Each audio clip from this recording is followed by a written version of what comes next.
예배는 개념이다. 네이버 검색창에서 검색하세요.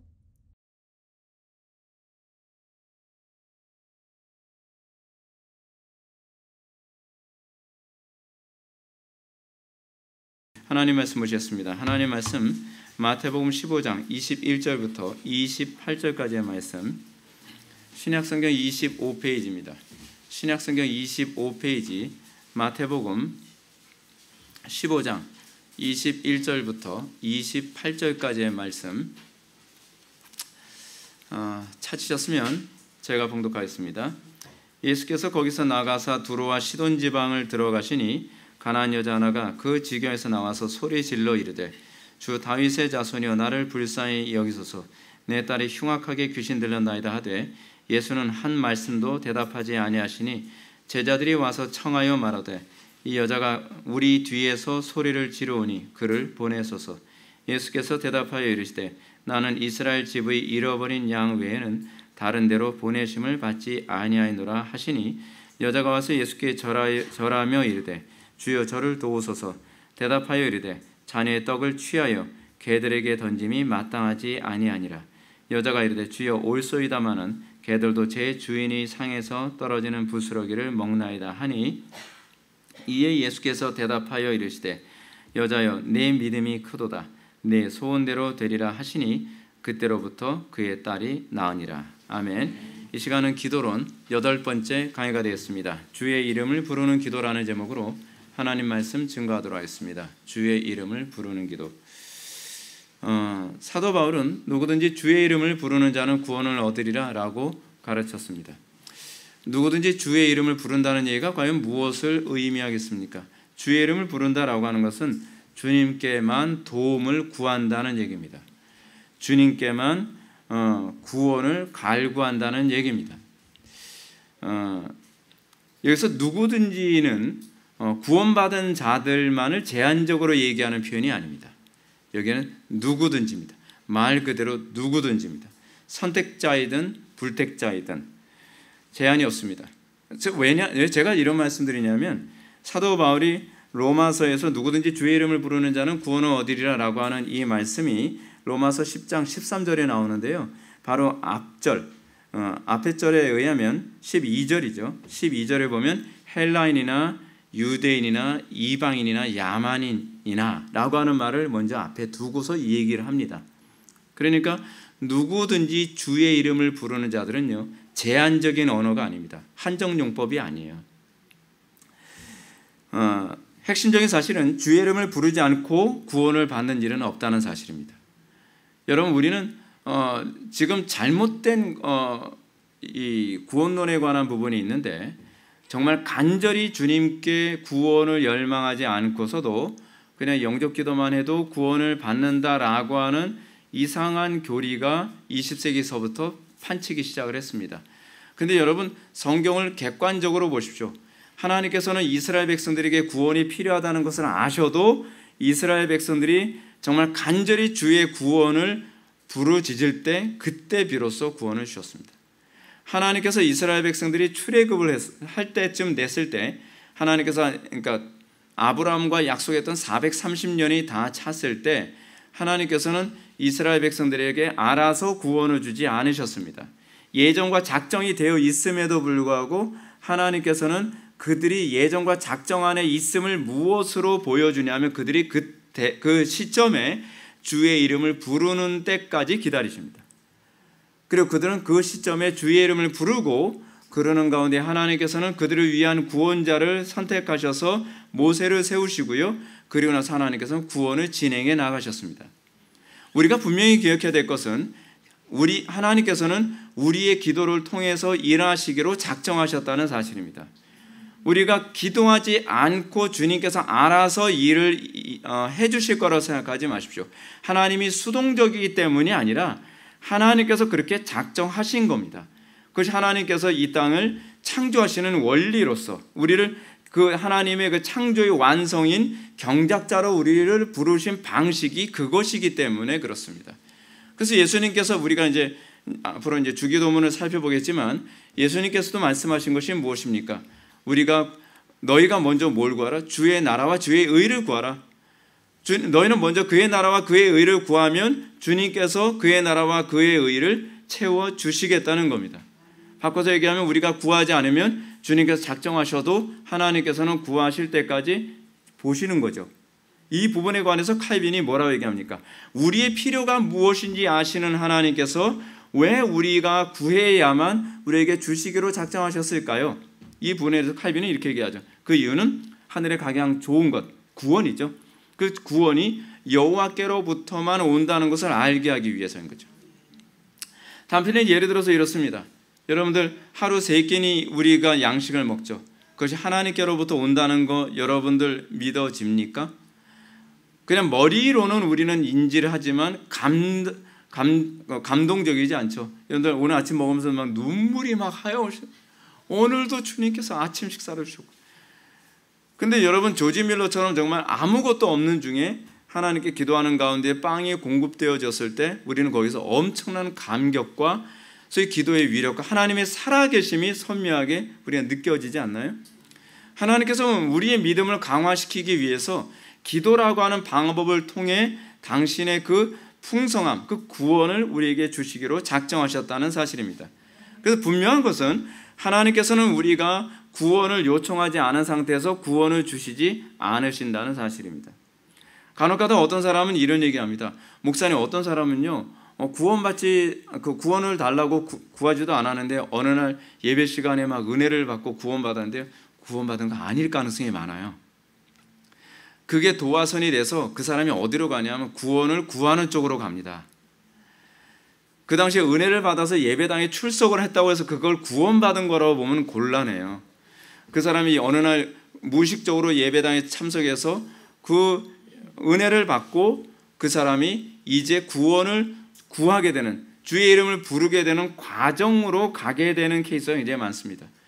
그래서 제가 어저께도 박효진 장로님이라고 아시죠? 박효진 장로님이 어떤 그 자매, 그 자매는 와이프, his wife, 그의 와이프가 구원받게 되어진 그 얘기를 하는데 그냥 친구 따라서 예배당 왔다가 은혜 받았다는 거예요. 근데 친구 따라서 예배당 왔다가 은혜를 받았는데 시간이 지나면서 점점 시들시들해지더니 교회를 떠나게 됐다는 거죠. 그리고 난 다음에 자기를 만나서 진짜 예수 믿게 되는데 남편이 너무 잘해서가 아니라 핍박이 너무 심해서 주의 이름을 부르는 가운데 구원을 받게 되는, 그 케이스 되지 않기를 바랍니다. 종갓집도 아주 심각한 종갓집, 제사를 뭐 1년에 한 12번 이상은 해야 되는 그런 남편하고 해서 구원을 받게 되는, 주의 이름 그렇게 안 부르는 게 좀 신상이 이롭습니다.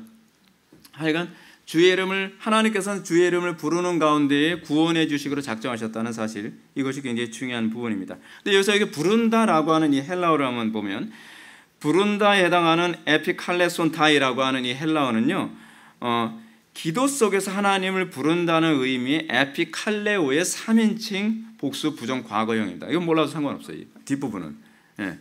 중요한 건 뭐예요? 이 에피칼레오가 기도 속에서 하나님을 부른다는 얘기예요. 우리의 구원을 위해서 구원이 얼마나 중요한지, 그리고 이 부분은 구원받지 않은 자들에게도 해당되어진다는 개념. 우리가 왜 구원받지 않은 상태에서도 이거는 제가 얘기하는 것이 아니라 오웬도 얘기하는 부분이잖아요. 존 오웬도. 구원받지 않은 사람도 자기의 구원을 위해서는 기도할 수 있다. 왜? 하나님께서 그 과정을 통해 더 온전한 구원에 대한 길을 걷게 하시기 때문이죠. 이렇게 주님의 이름이 주님의 이름 부름이 기도와 직결되어 있다는 사실은 이미 아직의 상관관계에서도 우리는 연결해서 이해해야 될 필요성이 있습니다. 우리는 주의 이름을 이미 부름으로 구원을 받았습니다. 그러나 우리는 아직 구원이 완성되지 않았기 때문에 우리는 주의 이름을 부름으로 구원받았다고 한다면 우리는 주의 이름을 부름으로 구원의 완성을 향해 달려가게 되는 본능이 우리에게 생겼어야 합니다. 그래서 여러분, 구원받은 사람, 구원받았다고 얘기하면서도 구원을 위해서 날마다 기도하는 삶에 대한 열망을 느끼지 못한다고 한다면 사실은 저는 그 사람의 구원이 잘 믿어지지가 않습니다. 왜냐하면 우리는 주님을 의탁하지 않으면 살 수 없다는 것에 대한 본능이 중생과 동시에 생겨요. 아니, 중생 이전부터 생기는 감각이기도 해요. 구원의 완성은 우리가 이 세상을 떠나거나 아니면 주님께서 오실 때 비로소 완성되는 거죠. 그러므로 우리는 이 세상을 사는 동안에 이미 받은 구원의 삶 속에서 날마다 구원의 완성을 바라보며 날마다 주의 이름을 부르는 일에 연속선상이 있습니다. 그래서 이게 성경이 가르치는 신학적인 어떤 논리는 굉장히 좀 독특합니다. 이미 아직의 긴장관계는 모든 개념에 다 속속들이 들어가 있는 개념입니다. 우리가 기도를 통해서 이미와 아직의 신학적 상관관계를 이해하는 건 굉장히 중요합니다. 왜냐하면 이미와 아직의 상관관계는 아직의 상태를 자각하는 것을 통해 이미의 상태, 그러니까 과거에 내가 은혜 받은 상태의 진위 여부를 분별할 수 있는 근거로 작용하기 때문에 그렇습니다. 무슨 말인지 아시죠? 예를 들어 봅시다. 상당수의 사람들이 자신이 믿음으로 이미 과거에 구원을 받았다라고 생각을 합니다. 근데 문제는 이미 우리가 과거에 받은 구원이 여러분 느낌으로 체험으로 알 수 있어요, 없어요? 없어요. 우리의 중생 상태 또는 우리의 칭의 상태, 우리의 어떤 그 양자된 상태, 이거는요 체험으로 알 수 있는 영역이 아닙니다.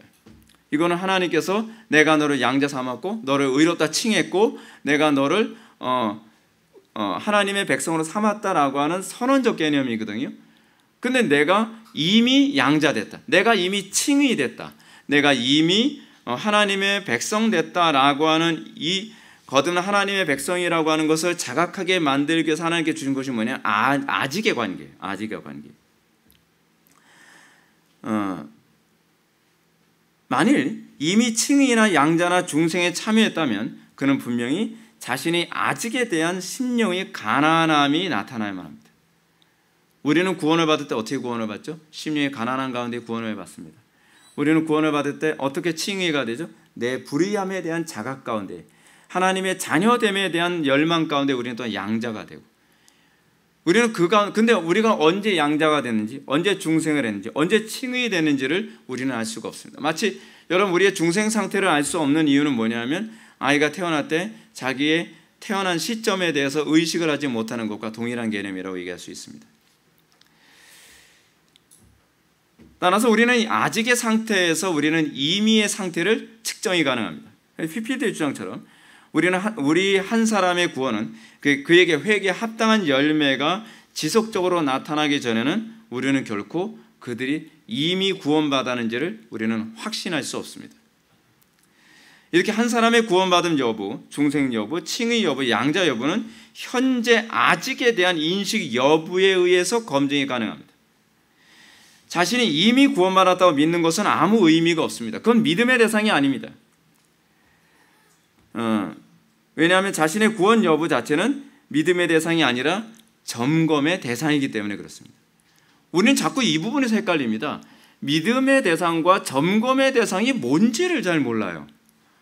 우리는 자꾸 구원의 확신을 이 믿음 흔들리면 죽는 줄 알아요. 아니에요. 그거는 정말 잘못 배운 거예요.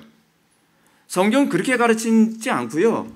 교회에서 안에서 그렇게 가르친 적은 없어요. 20세기에 들어와서 휘필드 아니고요. 누굽니까? 그 알미니안주의자들, 제가 그 이름이 갑자기 떠오르지 않는데 그런 사람들에 의해서 개발되어진 거짓된 교리거든요. 근데 이 교리가 보편화돼서 장로교회 안에서조차도 구원의 확신이 흔들리면 지옥에 간다고 생각하는 거예요. 아니요, 그렇지 않아요. 여러분들의 구원의 확신이 흔들리는 이유는 뭐냐면 구원받은 자로서의 증표, 이 표징이 잘 안 나타나기 때문에 흔들리는 겁니다. 제가 흔들어 놔서 흔들리는 것이 아니라, 여러분 구원은 믿음으로 받지만 확신은 점검으로 오는 겁니다. 근데 우리는 자꾸 확신을 믿음으로 받으려고 해요. 여러분 구원은 확신으로 받습니다. 죄송합니다. 구원은 믿음으로 받습니다. 그러나 확신은 점검으로 옵니다.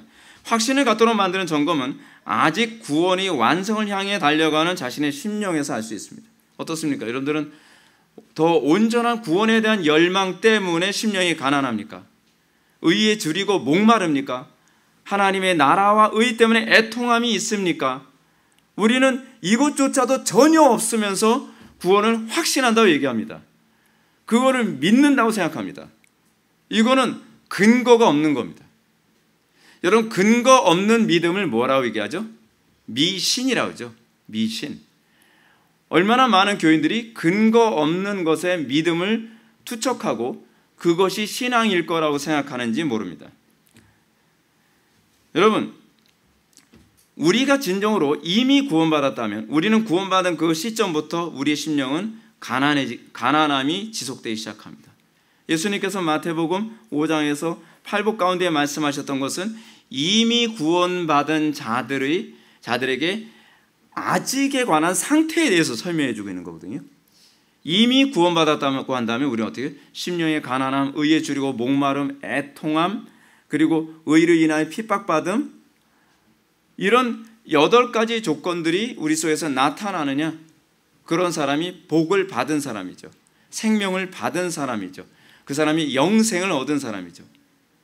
여러분, 영생이 무엇입니까? 영생이라고 하는 단어는 주님을 본받기를 열망하는 심령의 상태입니다. 우리가 주님을 본받는 데에 관심이 없다면 생명이 없다고 보는 거죠. 문제는 오늘날 한국교회 교인들 중에 상당수가 교회 안에서 종교적 어떤 유익을 얻는 데만 관심을 갖지 주님을 본받기 위한 그런 모습, 그리스도를 본받는 데에 관한 그런 마음이 없죠. 그건 영생이 없는 것입니다. 그건 생명이 없다고 할 수 있습니다. 자, 다시 아까 하던 얘기, 주님의 이름을 부르는 교리에 대해서 생각해 봅시다. 우리가 만일 if절로 얘기합시다. 우리가 만일 과거에 주님의 이름을 부름으로 구원을 받았다고 한다면 그는 지금도 여전히 주의 이름을 부르는 삶의 연속선상에 놓여 있어야만 합니다. 이것이 성경의 논리입니다. 우리는 아직 그 상태에 놓여 있어야만 합니다. 우리가 이미 주의 이름을 부름으로 구원을 받았기 때문에 마치 구원이 완성된 것처럼 나는 더 이상 주의 이름을 불러야 될 필요성을 못 느껴라고 한다면 그 사람은 아직 경험하지 못하고 있는 것입니다. 우리는 과거에 주님의 이름을 부르게 된 사건은 우리가 정말로 구원이 필요로 한 존재라는 것, 그리고 오로지 그리스도에게만 구원이 있다고 하는 고백에 의해서 우리는 구원을 받습니다. 근데 그건 단회적이지 않습니다. 마치 칼빈이 우리의 회개는 단회적이지 않고 반복적이라고 얘기하는 것처럼 우리의 중생은 단회적입니다. 분명히 우리의 중생은 단회적입니다. 우리는 한 번 태어납니다. 그렇기 때문에 우리는 세례를 한 번만 받습니다. 그러나 우리가 진정으로 구원받았다고 한다면 우리는 회개의 반복성을 통해 나의 아직을 통해서 나의 이미를 우리는 점검할 수 있습니다. 아, 난 이미 그때 구원을 받았구나. 아, 이미 그때 내가 중생했구나. 아, 이미 그때 내가 칭의 됐구나라고 하는 것을 내가 지금 아직의 상태에서 점검할 수 있다는 사실입니다. 왜냐하면 우리의 이 주의 이름을 부르게 된 사건은 과거에 우리가 정말로 구원이 필요한 존재라고 하는 그것에서 그때 그 시점에 우리가 눈을 뜨게 됐기 때문에 그렇습니다. 우리는 그때 눈을 뜨게 된 것입니다. 주의 이름을 부름으로 구원받은 사건은 주님의 구원이 완성됐다는 것을 의미하지 않습니다.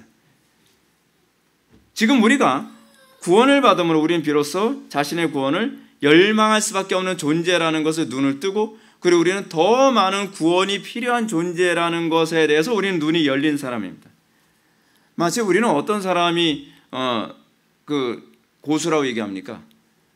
제가 언젠가도 여러분한테 그런 말씀 드렸죠. 별로 은혜롭지 않은 사람인데 그 최배달이 그랬다 하잖아요.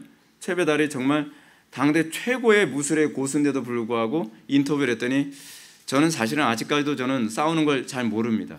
저는 제가 주먹조차도 제대로 지는 법이 뭔지를 잘 몰라요. 아직을 경험하고 있는 거예요. 그는 이미 무술의 세계에 입문하고 어느 정도 무술의 세계에 눈이 열린 사람입니다. 안목이 열린 사람입니다. 근데 그 사람은 아직 자신의 무술이 전혀 완성되지 않았다는 것을 압니다. 그것이 그리스도인입니다. 그리스도인은 이미 구원받은 사람들입니다. 그러나 우리는 아직 우리가 구원받아야 될 영역이 너무나 많다는 것 때문에 심령이 가난하고 애통하며 줄이고 목마른 사람들입니다. 우리는 이런 얘기하게 되면 그런 얘기합니다. 목사님, 그런 사람이 몇 명이나 되나요? 그래서 구원받은 사람이 몇 명 안 되는 거예요. 논리가 너무 단순한가요? 예수님께서 말씀하셨잖아요. 제자들이 주여 구원받은 자가 적나이까? 예수님께서 많지 않다. 틀림없이 말씀하셨죠. 근데 이 개념은 개혁자들도 동일하게 얘기하는 겁니다. 제가 여러분들에게 신자됨의 수준을 너무 높게 얘기하는 것이 아니라 신자됨의 기준이 성경은 이거다라고 얘기하기 때문에 저는 그것보다 너무 심하게 얘기하지 않는 거예요. 정직하게 그냥 얘기하는 것뿐입니다.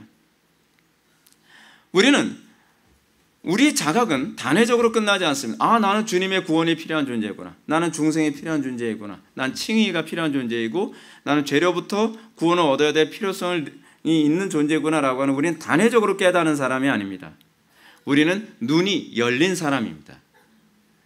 그 부분에서 우리는 점점 더 선명하게 우리는 보게 되는 겁니다. 근데 문제는 뭐냐 하면 그것에 눈이 뜨여지지 않은 사람들은 자신이 구원을 이미 받은 사람이라고 자꾸 착각하고 있다는 사실입니다.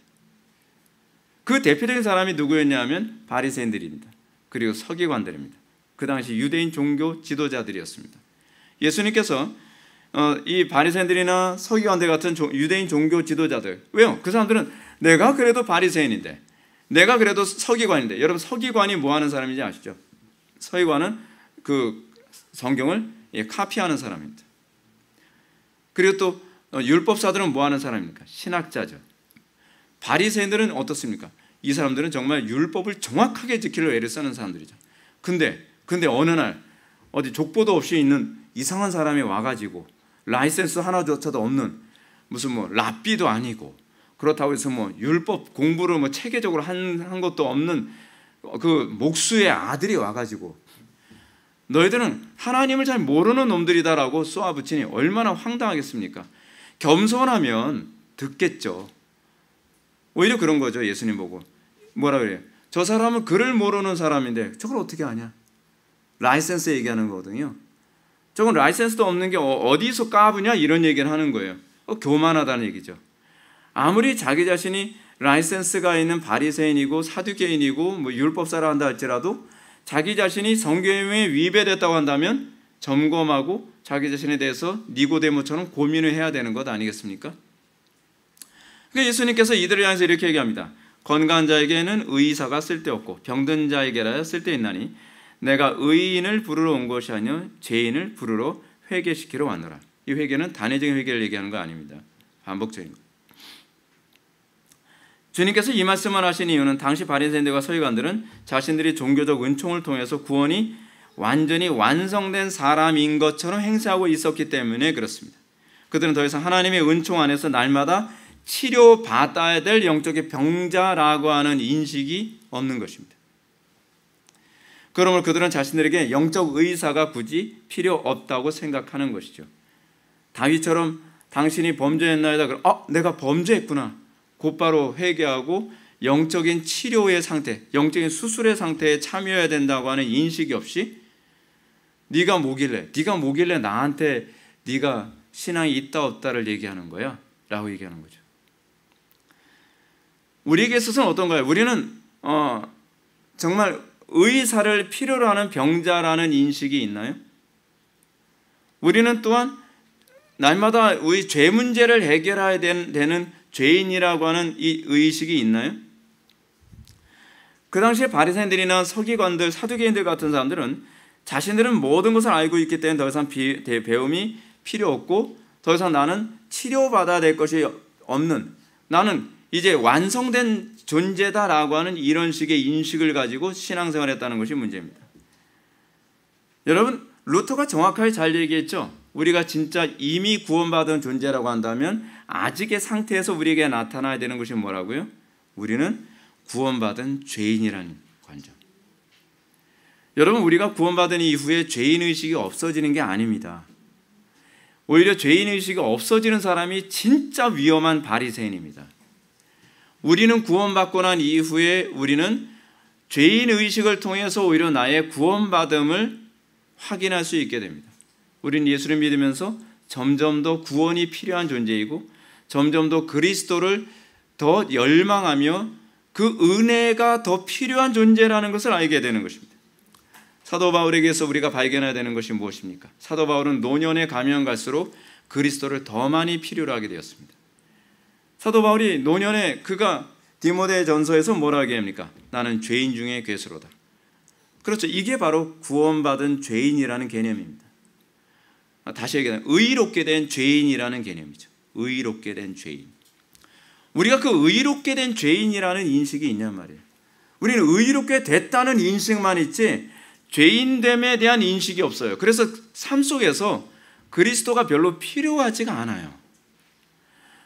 우리가 예수를 믿고 나면 그리스도는 우리의 삶의 구석구석에 모든 순간순간에 필요한 분이라는 인식이 우리를 잠식해 들어가게 됩니다. 과거에는 우리가 어떤가요? 천당 가기 위해서만 그리스도가 필요한 줄 알았죠. 우리는 처음에 그렇게 눈을 뜹니다. 그 이후에 우리가 발견해야 되는 것이 무엇입니까? 나는 가정 안에서 부모와의 관계, 또 자녀와의 관계, 또는 부부 관계, 또는 친구들과의 관계, 사회생활하는 것, 그리고 정치와 경제와 사회와 문화와 교육과 삶에 내가 살아가는 삶의 모든 영역에 있어서 그리스도가 필요하다는 것을 깨달아 알게 됩니다. 그래서 우리는 매 순간순간마다 그리스도를 호흡하듯이 필요로 여기게 됩니다. 우리가 주의 이름을 부르는 것은 매 순간순간마다 주의 이름을 부르게 됩니다. 오늘 본문은 주의 이름을 부르는 것과 관련된 대표적인 복음서 사건입니다. 이 사건은 제가 이제 설교 때마다 자주 언급하는 그런 부분인데 오늘은 제가 좀 이 사건을 그냥 아예 좀 더 본격적으로 좀 다루면서 은혜를 같이 나눠보고자 합니다. 자, 오늘 21절과 22절 말씀을 한번 다 같이 읽어보시겠습니다. 21절과 22절 말씀 다 같이 읽겠습니다. 시작.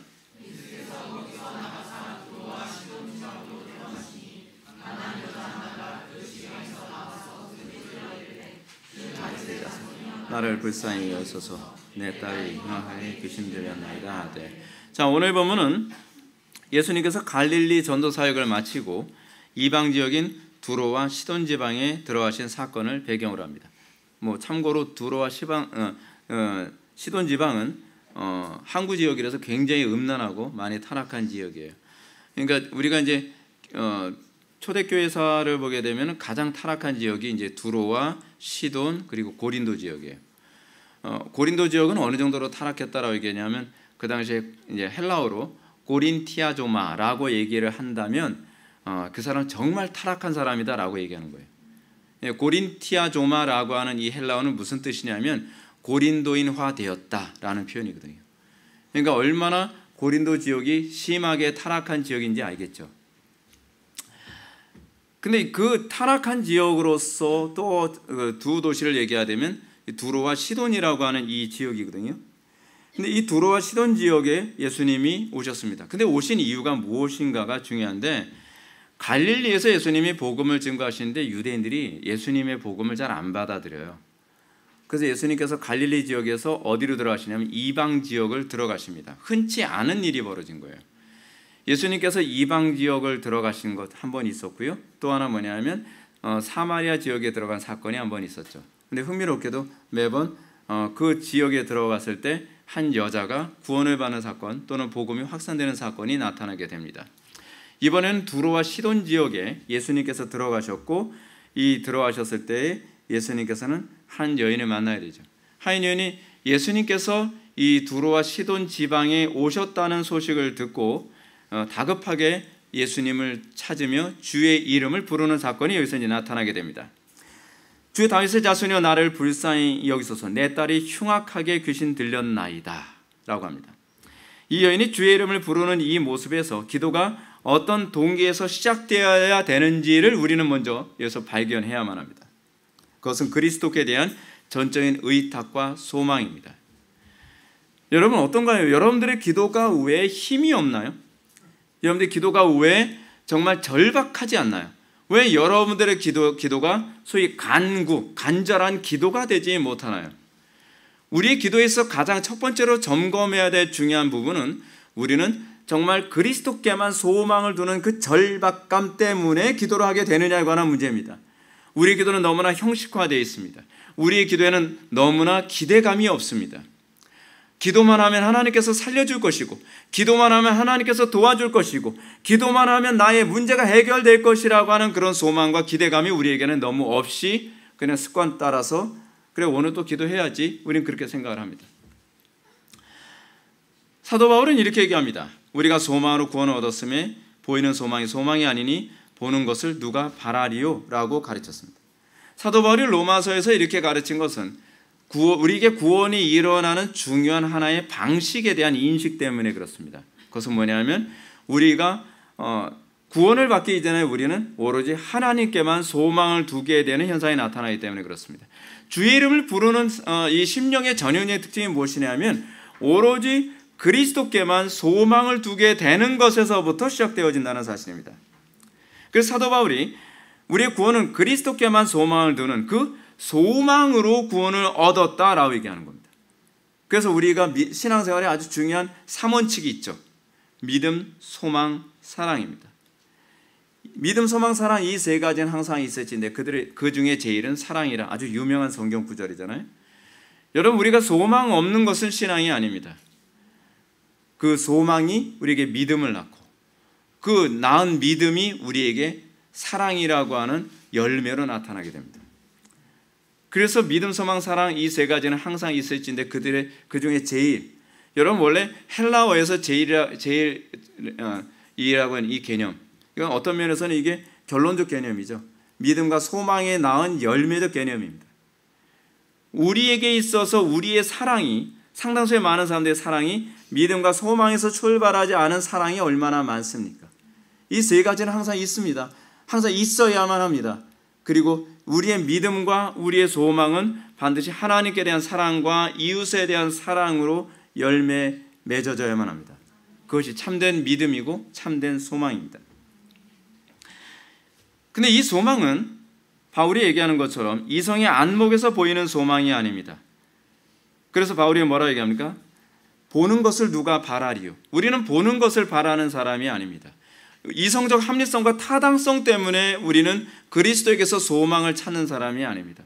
성경의 상당수의 많은 부분은 우리의 이성과 우리의 경험을 초월하는 경향이 굉장히 많이 있습니다. 여러분 제가 지금 열왕기서를 읽는데 열왕기서에서 보게 되면은 엘리사가 기적을 일으킨 사건이 많이 나오죠. 뭐 국을 먹는데 국에 독이 있나이다, 죽음이 가득하다이다 했더니 어떻게 합니까? 그 밀가루 뿌려. 이게 말이 됩니까? 독이 가득하면 버리든지 그래 다른 거야 돼. 근데 무슨 가루를 뿌리래요? 그 밀가루 같은 거. 그랬더니 그냥 독이 없어져요. 왜 하나님께서는 이렇게 무식하고 이상한 방법을 사용하실까요? 그리고 그 다음 절에서 나오는 것이 무엇입니까? 떡을 만들었어요. 떡을 한 20개 만들었는데 지금 배고파 굶주린 사람들이 많습니다. 어떻게 하면 좋을까요? 그냥 나눠줘. 아니 이런 말도 안 되는 얘기가 어디 있어요? 근데 그게 다 그리스도를 예표하는 것이거든요. 떡을 나눠주더니 남았어요. 100여 명 되는 사람들이 먹이죠. 오병이어의 사건과 같은 사건이 이미 거의 또 나타나고 있죠. 왜 하나님께서 이런 식으로 작용하실까요? 왜 하나님께서 우리에게 상식적인 방법으로 사용하지 않으실까요? 그것은 믿음이 있어야만 따를 수 있는 환경과 토양을 만듦으로써 우리에게 말씀하시는 거죠. 너 믿음 때문에 한 거야? 아니면 확률 때문에 한 거야? 라고 질문을 던지는 거죠. 여러분 우리 교회 보게 되면 우리 교회 드럼이 없죠. 드럼을 사용하지 않는 이유가 있죠. 왜냐하면 여러분들에게서 나타나는 믿음이 악기에 의한 것이 아니라 성령의 역사에 의해서 주어진 것임을 좀 더 선명하게 하고 싶어서요. 하나님의 영광이 조금이라도 희석되지 않고 좀 더 선명하게 드러나려면 인위적인 것을 최소화했을 때, 근데 그게 하나님의 방식이에요. 하나님의 방식. 여러분 예수님께서 여러분 오병이의 기적을 일으키실 때도요, 예수님께서 뭐 돈을 동원 못 하시겠습니까? 그렇지 않으면 다른 방법 못 하시겠습니까? 다 하실 수 있어요. 수많은 무리들이 배고파 굶주리고 있어요. 그럴 때 야 그 한 명 가가지고서 저쪽에서 빵 좀 많이 보내달라 그래. 그렇게 할 수도 있단 말이에요. 근데 예수님께서는 의도적으로 굉장히 불가능한 방법을 사용하심으로써 이것이 하나님께서 하셨다라고 하는 것을 우리들에게 보여주시고 일깨워 주시는 것이죠.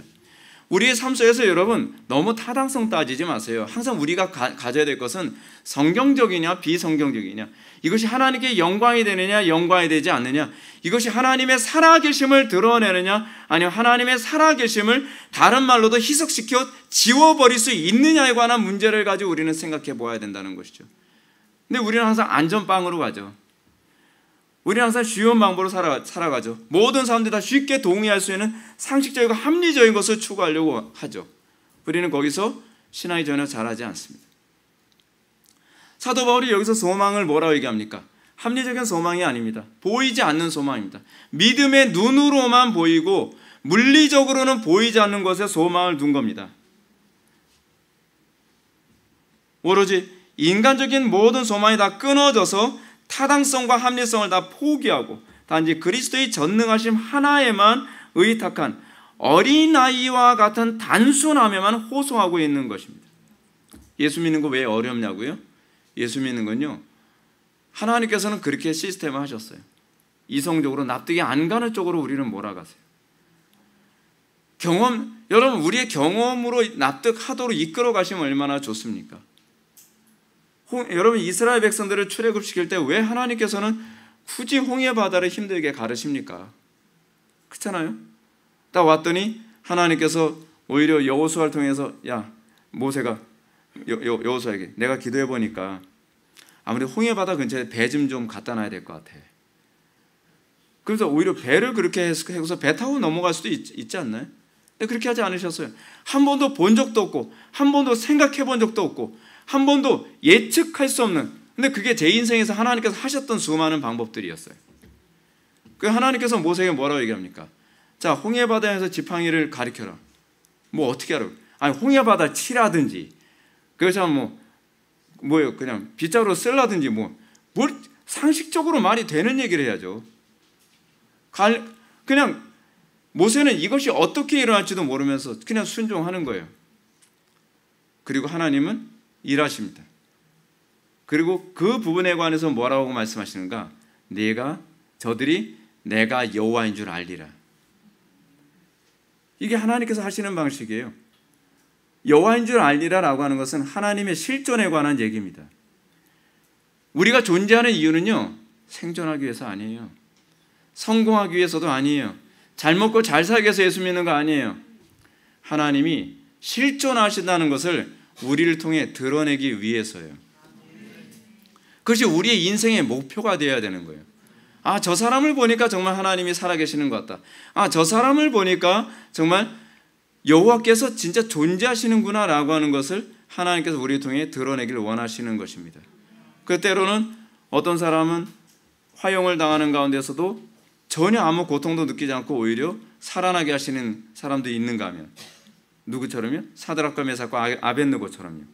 어떤 사람은 화형을 당하는데 그 고통을 다 느껴가면서 화형을 당하게 하시기도 하세요. 왜냐하면 그 모습을 통해서도 하나님이 살아계심이 드러나시기도 하시니까.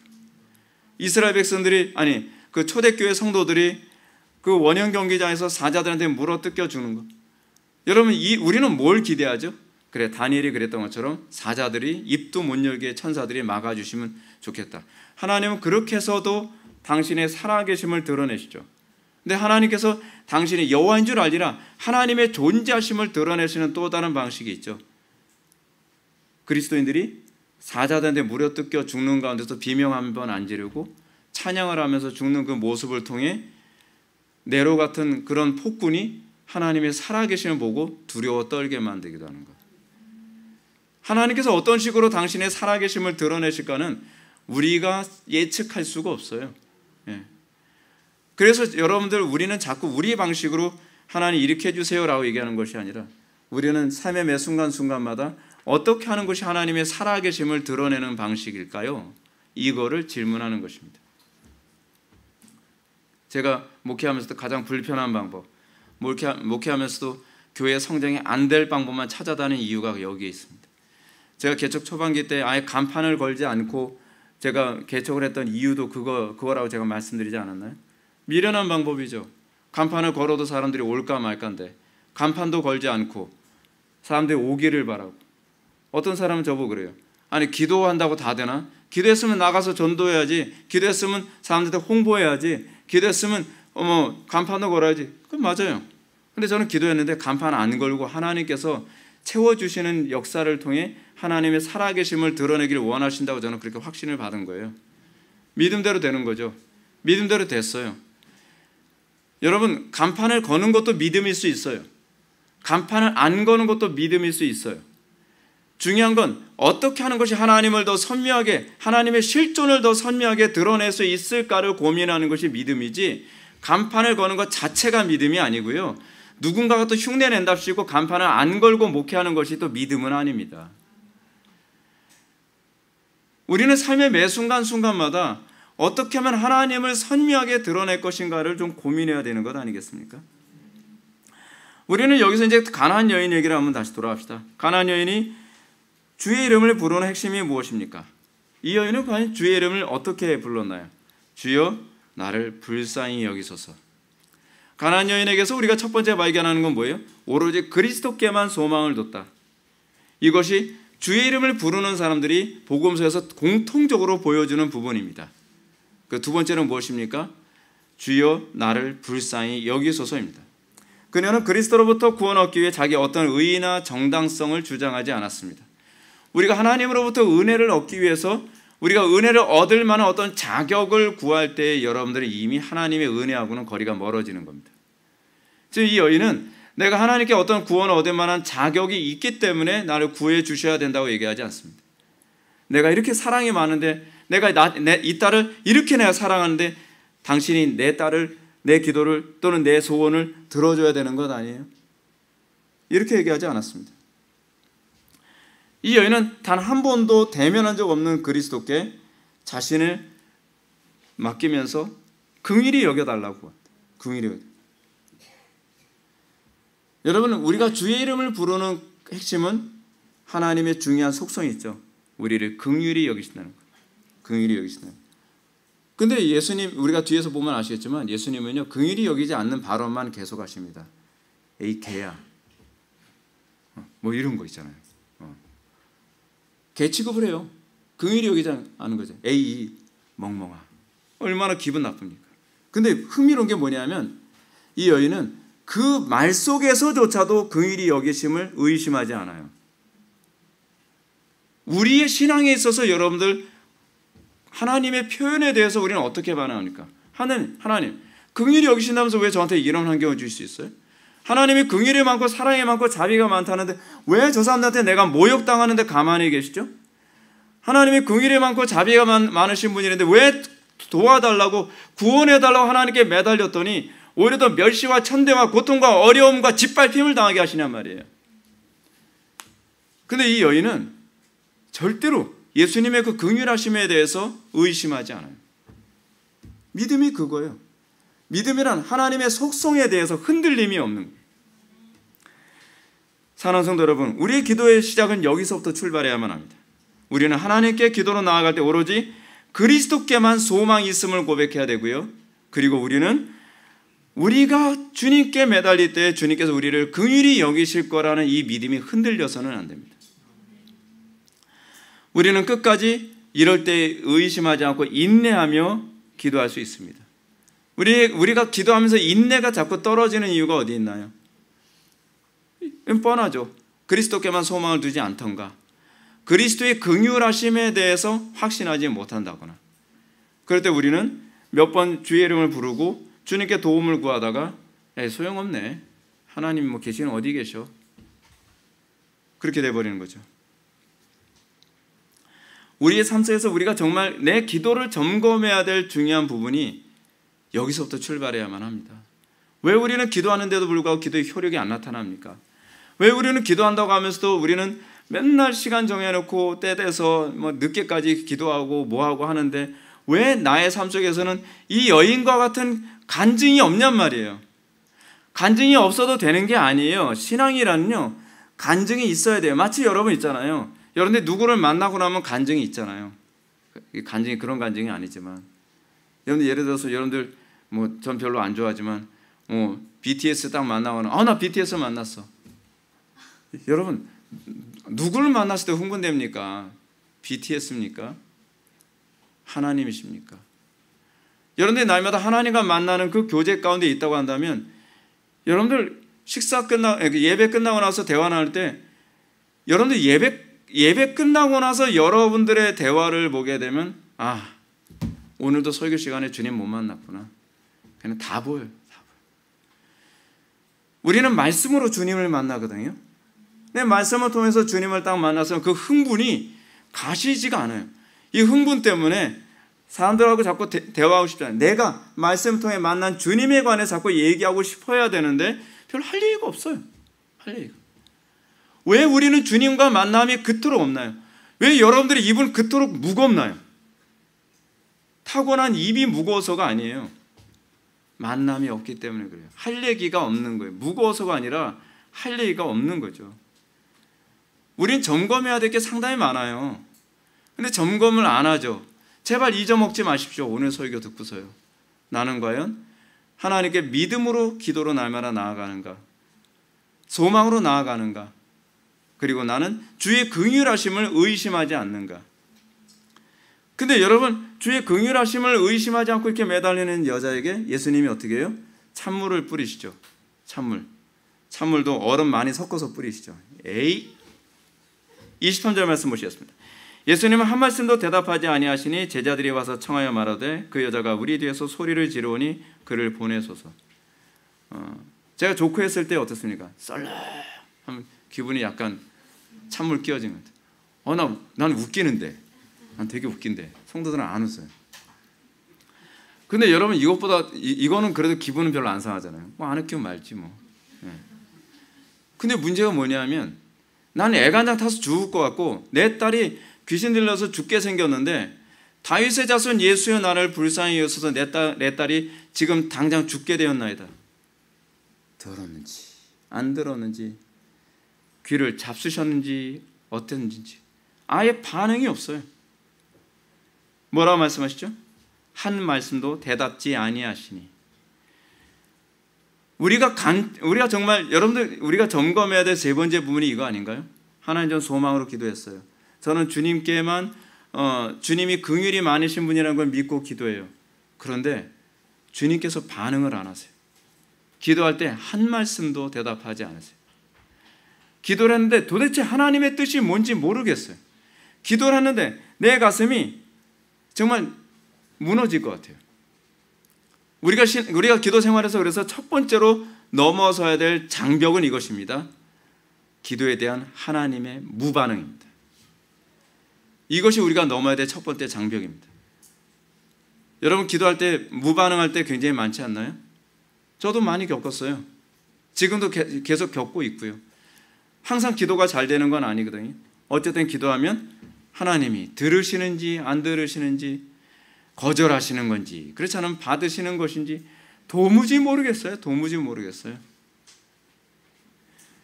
여러분, 제일 힘든 게 뭐냐면 반응이 없을 때거든요. 제일 힘듭니다. 제가 기도할 때 이제 그럴 때가 있거든요. 때로는 막 무서움이 올 때가 있어요. 옛날에 막 산기도 하고 뭐 옛날에 막 그 우리 부모님 계신 교회에서 막 기도할 때 거의 막 귀신도 막 출몰하고 그랬던 교회거든요. 근데 뭐 지루하지가 않아요. 지루할 겨를이 없어요. 그렇게 그렇게 기도하면 뭐 2시간이 3시간이 넉넉히 돼. 오, 할렐루야. 주여 물리쳐 주시옵소서. 막. 근데 아예 반응이 없고 아예 느낌이 없고 그럴 때 어떻습니까? 정말 기도하기 힘들죠. 우리가 제일 힘든 게 반응이 없을 때잖아요. 여러분, 누구하고 대화할 때 그렇잖아요. 내가 뭐라고 얘기하는데 아예 반응을 안 해요. 저 사람이 듣는지 안 듣는지, 동의한다는 것인지 동의하지 않는다는 것인지, 그럼 어떻게 제풀이 꺾이죠. 여러분, 이 여자에게 하나님께서 먼저 던지신 어떤 그 시험이 이겁니다. 너 그래도 주의 이름을 부를래? 그래도 내가 너를 긍휼히 여긴다는 거 너 믿어? 그래도 나에게만 소망을 둔다는 거야? 여러분, 흥미롭죠? 방금 전에는 2가지 전제를 얘기해줘요. 그리스도께로 주의 이름을 부르는 자의 2가지 전제. 오로지 그리스도께만 소망을 두고 그리고 그 마음속에 그리스도의 긍휼히 여기심에 대한 믿음을 전제로 해서 접근하는데 그 이후에 그 전제 자체를 흔드는 시험이 있다는 얘기입니다. 우리가 정말로 이 믿음의 굳건히 서 있다고 한다면 우리는 이 소위 무반응, 이 지루함을 극복하는 법을 배워야만 합니다. 주님, 응답해 주십시오. 아무리 기도해도 벽을 치는 것 같아도 주님, 저는 주님이 살아계신다는 걸 믿어요. 전 주님이 존재하신다는 걸 믿어요. 제가 주의 이름을 부를 때에 긍휼이 많으신 하나님께서 지금 제 기도를 듣고 계신다는 걸 저는 믿습니다. 우리는 오직 믿음으로만 가야만 합니다. 느낌을 믿어서는 안 됩니다. 여러분, 신앙은 느낌이 아닙니다. 우리는 그분 존재에 대한 믿음입니다. 그분의 속성에 대한 믿음입니다. 그분이 아무런 반응을 하지 않는다 할지라도 우리는 주님께 매달리고 기도해야만 합니다. 대부분 사람들이 기도해도 아무 반응이 없을 때 기도를 쉽게 포기합니다. 사람들이 이렇게 얘기합니다. 기도해도 모르겠는데요. 하나님이 있으시다면 들으셨겠죠. 뭐 이런 식으로 그냥 대충 얼렁뚱땅 넘어가는. 하나님이 있긴 뭐 있으셔. 기도해도 뭐 아무 느낌도 없던데 뭐. 그러면서 우리는 그냥 기도를 쉽게 포기합니다. 그 자체가 뭐죠? 믿음이 없다는 걸 입증하는 거죠. 그래서 그 사람이 믿음으로 기도한 것이 아니었음을 입증하는 거죠. 실제로 이 여인은 예수님의 무반응에 대해서 아랑곳하지 않았습니다. 오히려 계속 더 부르짖었습니다. 이것이 우리가 취해야 될 태도입니다. 주님께서 아무런 반응을 하지 않는다 할지라도 우리는 계속적으로 주님을 부르짖고 매달려야만 합니다. 그러니까 이 여인의 극성에 못 이겨서요. 이 제자들이 이렇게 반응합니다. 그 여자가 우리 뒤에서 소리 지르오니 그를 보내소서. 이렇게 포기하지 않고 주의 이름을 부르는 여자에게 우리 주님이 그럼 어떻게 반응하셨습니까? 제자들이 저 여자 좀 보내세요 주님. 시끄러워서 못 견디겠어요. 제가 힘들어요 제가. 막 그러는 거죠. 그러니까 주님의 두 번째 반응은 24절에 이렇습니다. 예수께서 대답하여 이르시되 나는 이스라엘 집에 잃어버린 양 외에는 다른 데로 보내심을 받지 아니하였노라 하시니, 소위 소망과 긍휼히 여기심에 대해서 더 의심하게 만든 거예요. 예수님이 긍휼이 많은 사람이라고 내가 소문을 그렇게 들었는데, 야, 저 사람 진짜 냉정하네. 정말 차가운 사람이네. 그러지 않겠어요? 어떻게 자기 민족밖에 몰라? 그렇게 반응할 수 있는 거잖아요. 여러분, 우리에게 있어서요, 그 핸디캡이라고 하는 것 또는 열등감이라고 하는 것, 피해의식이라고 하는 것이 우리가 그리스도께 나아가는 데 상당한 어려움이 있다는 것 알고 계십니까? 유대인들에게 있어서 이방인들은 자기네들 개취급받고 있다는 걸 알고 있습니다. 그래서 말을 안 해도 알아요. 마치 초코파이 먹은 것처럼. 그렇죠? 그렇지. 눈빛만 봐도 날 개취급하고 있는 거지. 우리가 일종의 피해의식 느끼는 사람들 그렇잖아요. 뭐 페미니스트들 그러지 않나요? 예쁘네. 내가 이쁘다고? 아니 왜 사람은 그렇게 그 평가를 해? 그러잖아요. 아니 그냥 그럼 뭐라고 얘기하냐고. 여러분, 이 피해의식이 가지고 있는 이 모습이 이런 거. 여러분 신앙생활에서 이 부분이 얼마나 극복되어야 될 부분이라는 거 알겠죠? 여러분, 예수님께서 뭐라고 얘기합니까?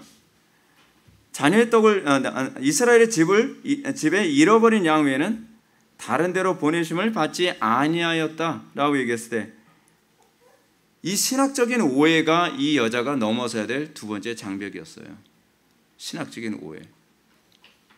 흥미롭게도 예수님께서는 그 당시에 사람들이 오해하고 있는 신학적 오해를 통해서 그 여인의 믿음 자체를 또 흔들어 보고 계십니다.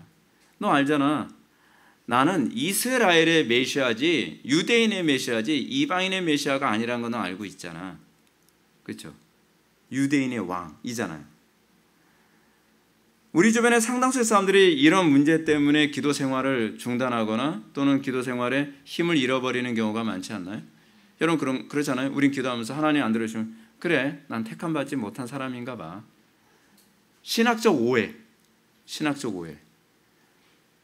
그래, 뭐 하나님께서 안 들어주실지도 모르지.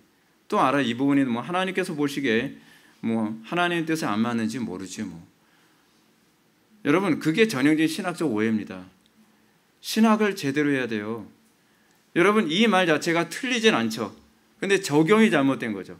신학적 오해 중에서 가장 잘못된 오해 중에 하나는 뭐냐면, 신학에 대한 어떤 학문적 이해를 넘어서서 적용해서 항상 오해가 많이 생긴다니까요.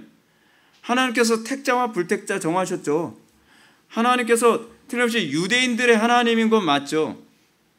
근데 이 부분을 신학적으로 오해해서 그럼 나는 아닌가 보지 뭐. 그러면서 이것을 포기할 명분으로 삼는 거예요. 여러분, 우리는 때로는 이렇습니다. 하나님의 절대 주권을 잘못 적용해서 이렇게 이해하는 경향이 많이 있어요. 내 기도가 하나님의 뜻에 맞는다면 더 구하지 않아도 응답될 것이고 아니면 응답되지 않겠지라고 하는. 소위 이것이 헬라인들이 생각하는 모순적 그 개념이거든요. 근데 우리는 이런 개념이 굉장히 많이 있죠. 하나님의 주권을 잘못 적용해서 내가 이 정도 기도했으면 하나님 뜻이면 뭐 들어주시겠지 뭐. 하나님 주권이잖아. 뭐 하나님 뜻 아니면 안 되겠지 뭐. 기도해도 소용없는 거겠지 뭐.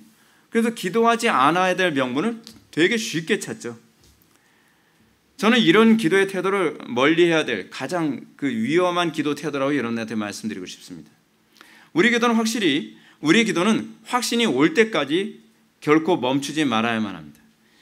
하나님은 긍휼이 많으시기 때문에 우리가 비록 아직 하나님의 자녀로 거듭난 상태가 아니라 하더라도 우리의 기도를 들으시는 걸 믿으시기 바랍니다. 하나님 긍휼이 많으신 분이세요. 긍휼이 많으신 분이시라고 한다면 하나님의 뜻이 맞지 않으면 하나님께서 우리의 기도를 바꿔서라도 하나님의 뜻에 맞게 해주시겠죠. 우리는 여러분, 우리가 분명히 인정해야 될 것이 뭐냐면 우리는 하나님의 뜻을 알고서 기도할 방법이 없어요. 우리가 하나님의 뜻을 어떻게 합니까?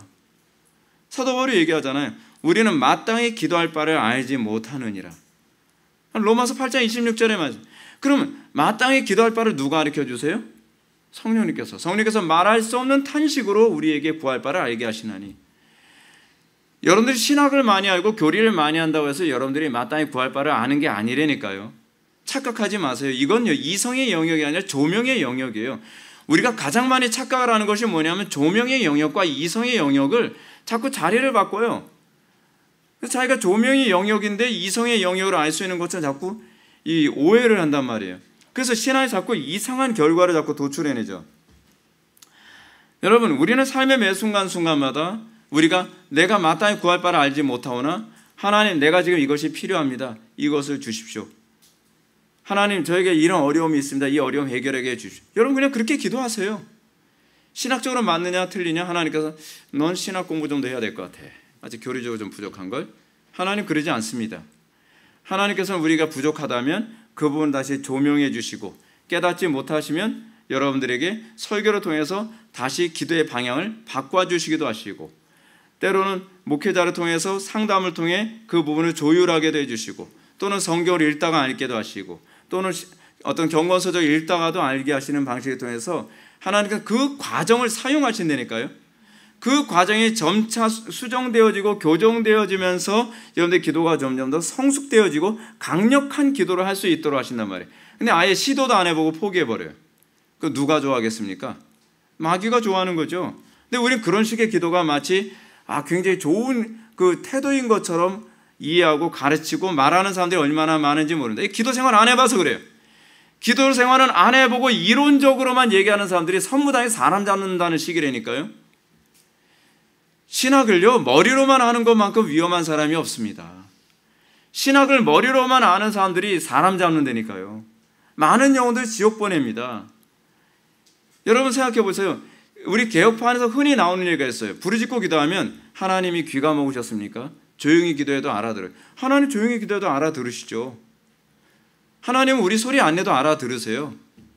근데 왜 부르짖고 기도하냔 말이에요. 입이 가려워서요? 아니잖아요. 안타까우니까.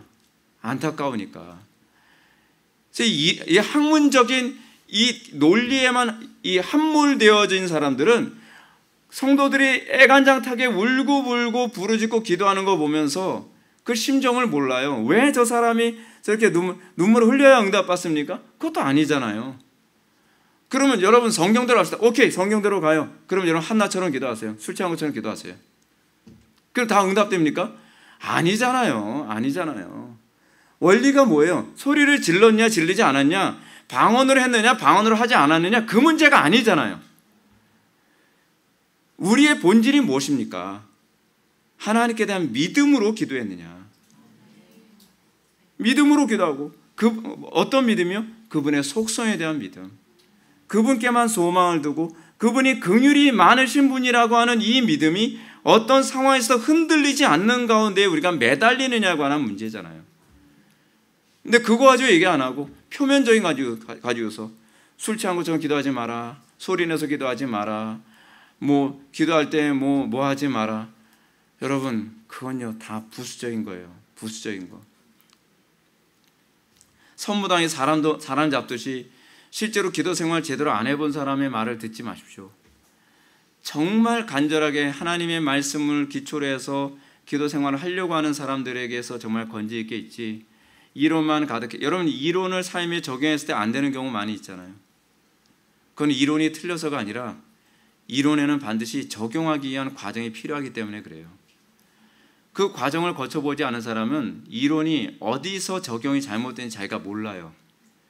이런 사람들의 특징이 뭐냐면 나중엔 이론 자체를 부정을 해버려요. 내가 그렇게 해봤는데 안 되던데? 아니, 그건 자기가 적용을 잘못해서 그런 거예요. 꼭 그런 사람 있잖아요. 합기도가 이기나요? 태권도가 이기나요?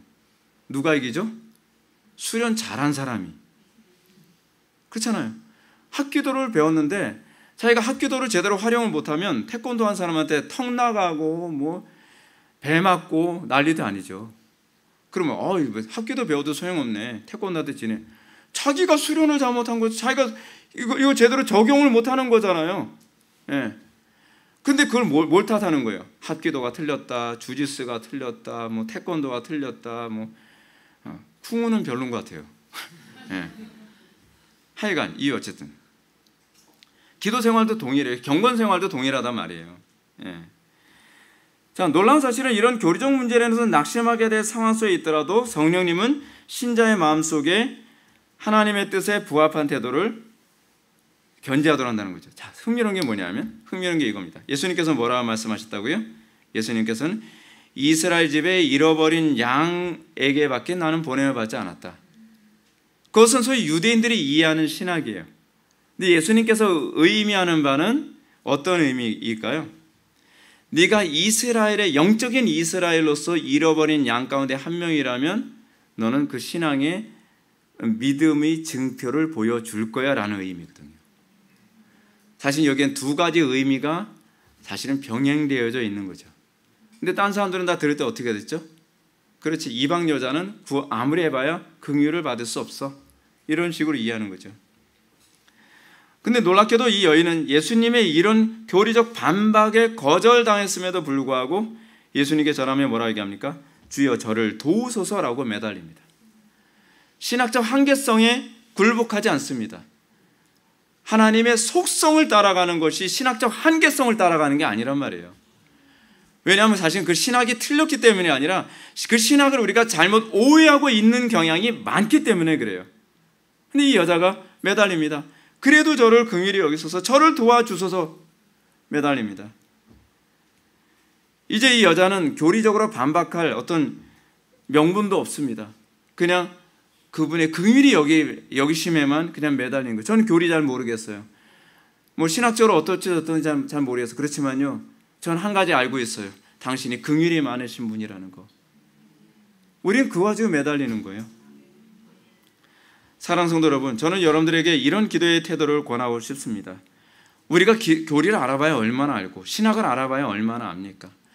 근데 우리가 알고 있는 신학적 한계성, 교리적 한계성, 내가 알고 있는 이 무지, 이것 때문에 하나님께서 안 들어주실 거예요. 아니요, 하나님께 들어주십니다. 왜냐하면 하나님은 자비로우시니까. 하나님은 모든 피조물들을 긍휼히 여기시고 사랑하시는 분이시니까요. 그분은 사랑이 많으세요. 그분은 긍휼이 많으세요. 그분의 사랑과 자비는 한도 끝도 없어요. 우리가 그것을 믿는다고 한다면 우리가 왜 주님께 기도를 멈춰야 될 이유가 있죠? 우리는 자꾸 우리가 알고 있는 신학적 교리적 체계를 가지고 구원받지 못한 사람은 기도할 수 없어요 라고 하면서 기도할 의욕을 원천적으로 뽑아버립니다. 문제는 우리가 교리를 너무 피상적으로 냉정하게 알고 있다는 거예요.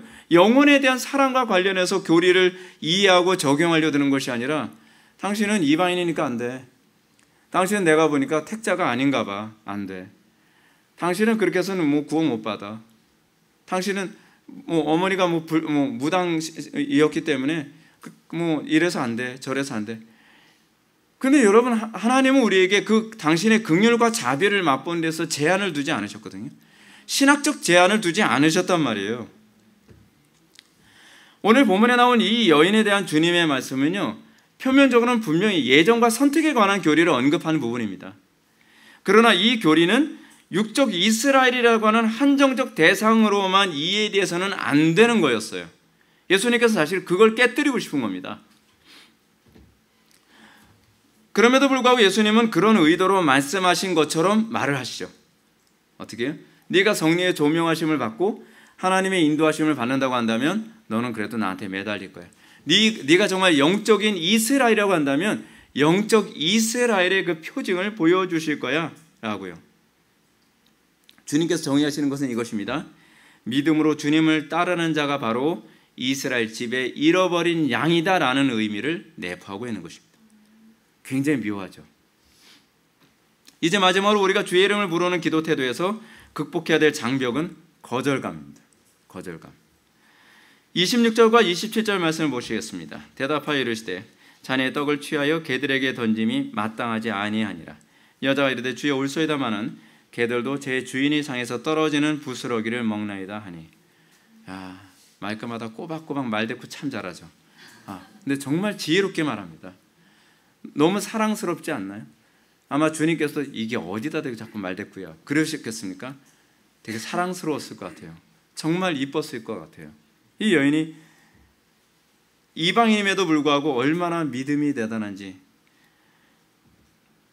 주님께서 이 여인에게 자네 떡을 취하여 개들에게 던짐이 마땅치 아니하니라 라고 계측을 함에도 불구하고 자신의 긍휼히 여김을 의심을 하네요. 여러분, 하나님께서 어떤 사람을 정말 사랑스럽게 여기실까요? 어떤 사람을 정말 귀하게 여기실까요? 이런 상황에서도 주님께서는 저를 버리지 않으시리라 믿습니다. 이런 상황에서 주님의 사랑을 저는 의심하지 않습니다. 이런 상황에 여러분, 제가 우리나라 묵신문학 제가 가끔가다 언급하는 거 있잖아요. 장화홍련전 아니죠, 그렇죠? 춘향전에서 여러분 성춘향이 얼마나 이도령에 봤을 때 사랑스러웠겠어요, 그렇죠? 정말 머리 다 헝클어지고 막 주리를 틀리고 막 매를 맞아서 여기저기 멍들고 그러던 나는 절대로 변사또에게 수청들지 않겠습니다. 제 마음은 오로지 이도령밖에 없습니다. 김도령으로 바꿨으면 좋겠어요. 그 사람 한 사람만. 여러분, 그 이도령이 그걸 봤을 때 얼마나 사랑스러웠겠어요. 주님께서 우리가 그렇게 신앙생활할 때 얼마나 사랑스럽게 보시겠습니까? 이 사람이 영적 이스라엘이에요. 내가 바로 영적 이스라엘이구나. 주님께서 그런 말씀하지 않으실까요? 그 마음속에서요. 근데 우리는 그렇습니다. 우리는 정말 하나님께 매달리고 은혜를 구하는데 이런 거절감 같은 거 느낄 때 우리에게 있어서 심한 배신감 같은 걸 하나님께 느낄 때가 많이 있죠. 여러분들의 그 대사를 제가 한번 읽어드리겠습니다. 여러분들 마음속에서 일어나는 거. 내가 이렇게까지 매달렸는데 어떻게 이럴 수 있지? 다른 사람들은 다 응답하시고 긍휼을 베푸시면서 나에게는 어떻게 이럴 수가 있어? 내가 당신에게 헌신한 게 얼마나 많은데, 내가 헌금도 얼마나 많이 하고 봉사도 얼마나 많이 하고 내가 새벽기도 뭐 저녁기도 밤기도 밤낮 가리지 않고 제가 기도하고 그렇게 매달리는데 어떻게 당신이 나에게 이럴 수 있어? 내가 당신은 기도하나 봐라. 기도했더니 그냥 고난만 더 심해. 기도했는데 소원에만 계속 있어. 여러분, 우리 그럴 때 이런 배신감 느끼지 않나요? 80년대 때 교회에서 부흥회 굉장히 많이 했었습니다. 부흥 강사들이 와서 그 당시에 막 북치고 장구치고 진짜 촌스럽게 막 부흥회 굉장히 많이 했었어요. 부흥회 할 때면 부흥 강사 이 교회 저 교회를 이제 돌아다니면서 이제 부흥회를 이제 순회 부흥회를 하거든요. 그럼 부흥회 할 때쯤 되면 막 성도들이 그 당시에 정말 은혜를 사모하는 성도들 굉장히 많았거든요. 은혜 받고 싶어서 막 매달려. 그래서 예배 전부터 막 진짜 불같이 뜨겁습니다. 예배당에 막 쥐야 막 기도하는 그러는 가운데 이제 부흥 강사 집회를 인도해요. 부흥 강사가 이제 한번 3일 4일 정도 이제 부흥회를 인도할 때 되면 마지막 날은 뭐 할까요? 안수기도 해주는 날이에요. 안수기도. 저는 안수기도 잘 안 해주지만 부흥 강사들은 안수기도가 마지막 하이라이트예요. 막 안수기도 할 땐 진짜 난리도 아니에요. 옛날 다 장의자 앉으면서 그 부흥 강사가 신발 벗고 막 장의자를 뛰어다니면서 막 안수기도인지 머리를 누르는 거지 막 불편하니까 누르고 지나가는 것 같아요. 제가 보기에 막. 근데 막 그 안수기도 하면서 막 지나가요. 그럼 이제 진짜 사모하는 그 성도들 같은 경우는 주님, 제가 이 3일 동안 그렇게 새벽기도도 나오고 점심 때도 제가 예배 집회도 참석하고 저녁 집회도 참석했는데 왜 저에게 은혜 안 주시나요? 왜 저에게 은혜 안 주세요? 어떤 누구는 막 이번 집회 참석해서 뭐 응답 받았다 그러고 문제 해결 받았다 그러고 뭐 속썩이는 남편이 회개하고 돌아왔다 그러고 막 아이 병 고침 받았다 그러고 막 그런데 저는 왜 기도는 왜 응답해 주지 않나요? 왜 저에게 은혜 안 주시나요? 막 그래 이번에 부흥 강사님이 내 머리에 안수를 해주면 뭔가 좋은 일이 생기겠지 막 기도하는데 부흥 강사가 지나가면서 그 사람만 쏙 빼놓고 안수하고 지나가는 거예요. 실제로 그랬댔어요. 그런 사람이 있었어요. 그때 뭘 느끼죠? 거절감, 배신감. 하나님 어떻게 이럴 수 있어요? 제가 얼마나 사모하면서 막 그거 가지고 막 원통해서 막 부르짖고 기도하는 거예요. 그러는 가운데 어떻게 해요? 그래 까짓 거 뭐 부흥 강사가 뭐 이 안수 안 해주면 어때? 오늘 내가 결판을 내리라. 내가 다이렉트로 주님 만나리라. 밤새도록 기도해요. 밤새도록. 근데 그 사람이 항상 오리지널로 은혜 받더라고요. 그래서 은혜 받고 일평생 하나님께 헌신하는 인생을 살아가게 되는. 여러분 하나님께서 우리에게 때로는 나만 쏙 빼놓고 은혜를 안 주시는 것 같고 나만 쏙 빼놓고 마치 나는 외톨이 취급하는 것처럼 하나님께서 삼으실 때 많이 있지 않나요? 딴 사람들은 다 자녀처럼 대우하시는데 왜 나한테만 이렇게 무관심하신 것 같은가? 근데 여러분 그때 우리는 어떻게 반응해야 되죠? 하나님이 편애하시는구나 그런 건가요? 아니죠. 아 하나님께서 내 믿음을 저울질하고 계시는구나. 그래도 내가 너를 긍휼히 여긴다는 건 믿어? 그래도 내가 너 사랑한다는 건 믿어? 그래도 나에게만 소망이 있다는 것도 믿어? 소위 우리의 믿음을 저울질하시는 거죠. 여러분 사실은 믿음의 응답이 가까이 올수록 이런 일은 더 많이 일어납니다. 내 내면 속에서 이 거부감, 좌절감, 적개심, 이 타락한 본성에서 끊임없이 올라옵니다. 그럴 때 우리는 어떻게 합니까? 믿음으로 반응해야죠. 우리는 믿음의 그 응답이 올 때 오히려 이런 일이 굉장히 많이 벌어지지 않습니까? 한나가 기도할 때 한나가 너무 안타까워서 기도를 했더니 뭐라 기껏 엘리 제사장 와서 하는 얘기 미쳤나 이 여자가 태어나서 술 취했나 막 그런 식으로. 근데 그 가운데도 하나님께 긍휼을 구할 때 은혜가 받죠. 우리가 기도 응답 받을 때 되면 어떤 현상이 나타납니까? 광신자라고 몰아붙이는 가족들, 꼭 그렇게 소리 질러야 하나님께서 응답하시냐 이런 것들, 꼭 그렇게 오래 기도해야 응답하시냐, 온갖 저항들, 어려움들, 난관. 여러분 그때야말로 더 많이 기도해야 될 때입니다. 그때야말로 응답이 점점 가까이 올 때입니다. 제가 응답 받을 때 항상 그 예전에 전도사 시절 때 응답 받을 때 되면 막 그런 일 많이 일어나요. 우리 교회에서는 이제 그런 일 안 일어나는 것 같은데 안 일어나길 바라고요. 막 무서운 거 있잖아요. 제가 이거 구체적으로 얘기 안 할게요. 구체적으로 얘기하면 여러분들 막 무서워서 또 여자들은 또 힘들어할 텐데 그런 거 있어요. 진짜. 근데 그런 게 있어요. 근데 그럴 때 그걸 넘어서면 대부분 은혜가 와요. 거의 100%예요. 거의 100%. 어쩔 때는요 진짜 들리는 것처럼 환청이 들리기도 해요. 그럴 때 어떻게 해야 돼요? 물러가라. 주님께서 응답해 주셔야 됐구나. 할렐루야. 때로는 여러분 응답 올 때 되면요 기도 정말 하기 싫고 막 좌절감, 낙심, 막 종합 선물 세트가 다 와가지고 그래 내가 뭐 기도한다고 뭐가 되겠어. 응답이 오기는 하겠어. 내가 그토록 많이 했는데. 근데 꼭 그날 기도 안 하는 사람들은 제가 속이 터져요. 꼭 응답 받을 때 되면 꼭 주의 성수 안 해요. 그날 그 사람 은혜 받는 날이거든요. 여기에 속지 마세요 제발. 좀 경상도 사투리는 제발 좀 그러지 말을 딱 줄여서 한 글자를 좀 그러지 마세요 제발. 그때가 은혜 받을 때요. 그때가 여러분들 하나님께 모든 걸 다 부인하고 매달릴 때입니다. 그러면 여러분들이 간증거리가 생겨야 됩니다. 이 여자가 이런 거절감, 이런 모멸감 앞에서 뭐라 얘기합니까? 올소이다마는 개들도 제 주인의 상에서 떨어지는 부스러기를 먹나이다. 얼마나 겸손해진 상태인지 알 수 있죠. 여인이 이렇게 끝까지 포기하지 않고 주의 이름을 부르자 주님 비로소 응답하십니다. 28절 이에 예수께서 이르시되 여자여 내 믿음이 크도다. 내 소원대로 되리라 하시니 그때로부터 그의 딸이 나으니라. 얼마나 큰 믿음입니까? 얼마나 사랑스러운 믿음입니까? 얼마나 주님께서 그 믿음의 모습에서 얼마나 사랑스러움을 느끼셨겠습니까? 사랑하는 성도 여러분, 주님의 이름을 부르는 기도란 바로 이것입니다. 주님의 이름을 부르는 기도는요, 자기를 철저히 부인하고 오직 주님께만 소망을 두고 주님이 정말 긍휼이 많으신 분이시라는 이 믿음이 흔들리지 않는 것, 이것이 진정한 믿음입니다. 야곱이 천사와 분이엘에서 씨름을 할 때 그가 그렇게 쉽게 응답받지 못했습니다. 여러분, 응답 쉬울 거라 생각하지 마십시오. 천사와 씨름할 때 야곱에게 어떤 일이 있었습니까? 첫째로 그는 홀로 남았습니다. 우리에게 필요한 것은 하나님과 홀로 독대하는 시간이 필요합니다. 그 외로운 시간이 필요합니다. 어느 누구도 나에게 소망이 되지 않고 오로지 하나님께만 소망이 된다고 하는 그 정말 극도의 외로움, 극도의 한 분에게만 소망을 품게 되어지는 것. 그 두 번째로 그 야곱에게 어떤 일이 있었습니까? 날이 새도록 씨름하였다. 그는 끝까지 인내하며 씨름하는 장면을 보입니다. 똑같습니다. 패턴이 똑같습니다. 날이 새도록. 얼마나 힘들었겠습니까? 얼마나 지쳤겠습니까? 얼마나 절망적이었겠습니까? 천사가 힘이 보통 셌겠습니까? 그런데 절대로 놔주질 않은 거예요. 손톱이 빠져나가는 한이 있더라도 절대로 그 옷자락을 놔주지 않는 거예요.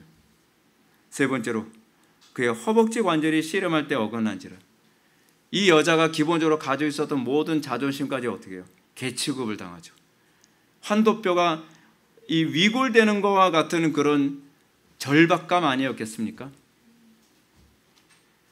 여러분, 그런 가운데서도 야곱은 포기하지 않습니다. 야곱은 뭐라고 얘기합니까? 오히려 야곱에게 천사가 나로 가게 하라 하는 요구 앞에서 당신 내게 축복하지 아니하면 가게 하지 아니하겠나이다 라는 말로 응수합니다. 이게 신앙입니다. 이게 주의 이름을 부르는 기도의 전형입니다. 언제부턴가 한국교회가 지성화돼 버리기만 했지 이런 야성적인 신앙생활, 야성적인 기도 생활을 잊은 지가 오래됐습니다. 조그만 어려운 일 있으면 타협할 생각만 하죠. 조그만 어려운 일 있으면 얼렁뚱땅 피해 나갈 생각만 하죠. 그러니까 교회가 힘이 없죠. 간증이 없죠. 탁월함이 없죠. 그러니까 이 과정을 통과하고 나서 예수님께서 그 이방 여자한테 선언했던 것과 동일한 유형의 선언이 천사의 입에서 나옵니다. 내 이름을 다시는 야곱이라 부를 것이 아니요 이스라엘이라 부를 것이니 이는 내가 하나님과 및 사람들과 겨루어 이겼음이니라. 사랑하는 성도 여러분, 기도는 씨름입니다. 그냥 한 번 끝나는 씨름이 아닙니다. 우리는 기도의 씨름을 통해서 구원을 맛봤습니다. 이미 기도의 씨름을 통해 구원을 맛본 사람이라면 이제 계속 그 삶의 연속선상에 있는 내 자신을 발견해야만 합니다. 예수님도 그렇게 하셨고 엘리야도 그렇게 살았고 교회사에 나온 모든 성도들이 날마다 그 기도의 씨름 가운데의 삶을 살았습니다. 여러분들에게 이렇게 날마다 주의 이름을 부르는 오로지 주님께만 도움이 있음을 고백하는 기도가 여러분들에게 있어지는 역사가 있기를 주님의 이름으로 축원합니다.